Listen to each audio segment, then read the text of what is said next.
नमस्कार, मैं विवेक सिंह एक नई सच्ची घटना में आपका स्वागत करता हूँ। आज गणेश चतुर्थी है, तो गणेश चतुर्थी की आपको आपके सारे परिवार को मेरी तरफ से हार्दिक शुभकामनाएं, हार्दिक बधाई। उम्मीद करता हूँ आप और आपके पूरा परिवार स्वस्थ और अच्छे होंगे। तो चलिए इसकी सच्ची घटना की ओर बढ़ते हैं। तो देखिए, आज की हमारी जो सच्ची घटना है वो घटना है साल 2012 का, जो है दिल्ली। दिल्ली में एक परिवार रहा करता था, योगेंद्र सिंह। योगेंद्र सिंह की एक पत्नी और रेखा सिंह। रेखा और योगेंद्र की एक बेटी करिश्मा। ये तीनों अच्छे से खुशी से रहते थे। योगेंद्र की बात करूं तो एक बिजनेसमैन थे, केमिकल की कुछ उसका बिजनेस था। सब कुछ इनके जीवन में सही चला था। अचानक से एक दिन ये लोग प्लान बनाते हैं कि क्यों ना वैष्णो देवी चला जाए। तो ये और इनकी सोसाइटी में तमाम लोग मिलकर ये प्लान बनाते हैं। तो बोलते ठीक है चलिए। समय गुजरता है, फिर ये लोग एक दो दिन बात करके एक डेट और एक समय फिक्स करते हैं। वो डेट थी 21 सितंबर साल 2012, जिस दिन वैष्णो देवी का प्लान बना था। अब ये अक्सर जो योगेंद्र थे, वो उनकी फैमिली अक्सर जाया करते मतलब धार्मिक स्थलों पे। तो 21 सप्ताह का प्लान तो बन गया, अब शॉपिंग करनी थी। ये पूरा परिवार शॉपिंग में लग जाता है कि कभी ये ले लूं वो ले लूं। सब कुछ सही चल रहा था। तारीख आती है 20 सितंबर 2012। रात को लोग खाना पीना खा के अपने घर में सो जाते हैं। तारीख अगली आती है 21 सितंबर, जिस दिन इन्हें वैष्णो देवी धाम जाना था, वैष्णो देवी के दर्शन करने। अब जैसा कि इन्होंने बोल दिया था सभी सोसाइटी वालों को कि सुबह में 6 बजे आ जाइएगा, ताकि 7-8 बजे तक गाड़ी निकल जाएगी हमारी बस। उन्होंने एक ट्रैवलिंग के लिए एजेंसी से बुक किया था। अब सुबह 21 तारीख के सभी पड़ोसी, सभी जो सोसाइटी वाले थे, वो ग्राउंड में आ जाते हैं। लेकिन वहां पे मिसिंग थे योगेंद्र सिंह, उनकी फैमिली। सभी लोग आपस में बात करते कि आखिर योगेंद्र कहाँ रह गया। बड़ा हमको बोल रहा था कि समय पे आना, और खुद समय पे नहीं आया। इनमें से योगेंद्र का एक खास दोस्त है, जिसका नाम यश यश भारद्वाज।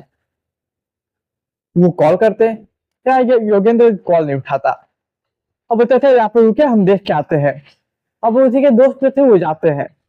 जाते तो देखते कि गेट सामने का खुला है। बोले कि गेट कैसे खुला है, चलो अंदर जाके देख लेता हूँ। अब जैसे ही योगेंद्र के दोस्त अंदर एंट्री लेते हैं, सामने का मंजर देखकर मानिए उनके पसीने छूट जाते हैं। वो फौरन चीख के बाहर निकलते हैं। वो जो मंजर देखे तो मंजर ये था कि सामने योगेंद्र पास था, और योगेंद्र पूरा खून से लटपट था।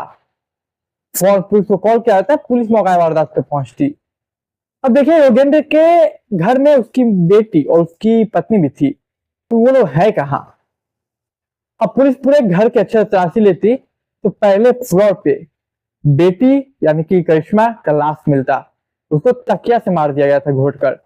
अच्छा, रेखा की बात करूं तो रेखा भी मिलती फर्स्ट फ्लोर पे, और उसके बगल में भी एक तकिया होता। मतलब अंदाजा लगाया जाता है कि तकिया से मार दिया गया, गला घोट के। लेकिन जो योगेंद्र था वो खून से पूरा लथपथ था। उसके चेहरे को बुरी तरीके से कुचला गया था। अब पुलिस सबसे पहले पूरे घर को सील करती, तमाम पड़ोसियों से पूछताछ करती कि आपने कुछ देखा सुना, तमाम चीजें। तो योगेंद्र के जो रिश्तेदार थे उन्हें बुलाया जाता और कहा जाता कि घर में जो जो सामान है आप चेक कर लिए, क्या है और क्या गायब है, क्योंकि हो सकता है लूटपाट का मामला हो। लेकिन जबकि ये कहानी है, उस वक्त उस सोसाइटी में, उस इलाके में सनसनी मच चुकी थी, क्योंकि सोसाइटी में गार्ड्स भी थे।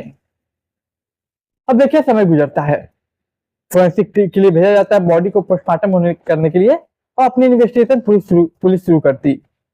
तो जब अपनी इन्वेस्टिगेशन करती तो रूम में कुछ चाय के कप भी मिलते। चाय के कप मिलते, प्लस पुलिस जब उनके परिवार से पता करते कि कुछ गायब है, तो पता चलता कि करिश्मा का मोबाइल और करिश्मा का ही लैपटॉप दोनों गायब है। अब पुलिस बोले कि किसी को चोरी करना होगा, डकैती, सिर्फ लैपटॉप पर एक मोबाइल करेगा, वो तो पूरा घर साफ करेगा।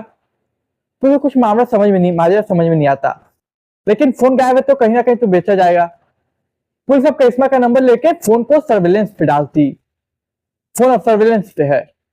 इधर तमाम पड़ोसियों से पूछताछ की जा रही है, तमाम उन लोगों से पूछताछ की जा रही है जो कि उसके जान पहचान में थे। अच्छा, जो ये योगेंद्र का चेहरा कुचला गया था, वो एक डंबर से कुचला गया था। देखिए, समय गुजरता है, लेकिन पुलिस को कोई कामयाबी हाथ नहीं लगती। ना ही पड़ोसियों से पूछताछ करने पर कुछ मिलता, ना ही कोई सोसाइटी वालों से, और ना ही उसके रिश्तेदार से। शक की सुइया भी पुलिस के कहीं रख नहीं पा रही थी। अब पुलिस सोचे करे तो करे क्या। अब पुलिस इंतजार करती है फोन ऑन हो तो उसके लोकेशन को ट्रैक करे और उस तक कातिल तक पहुंचे।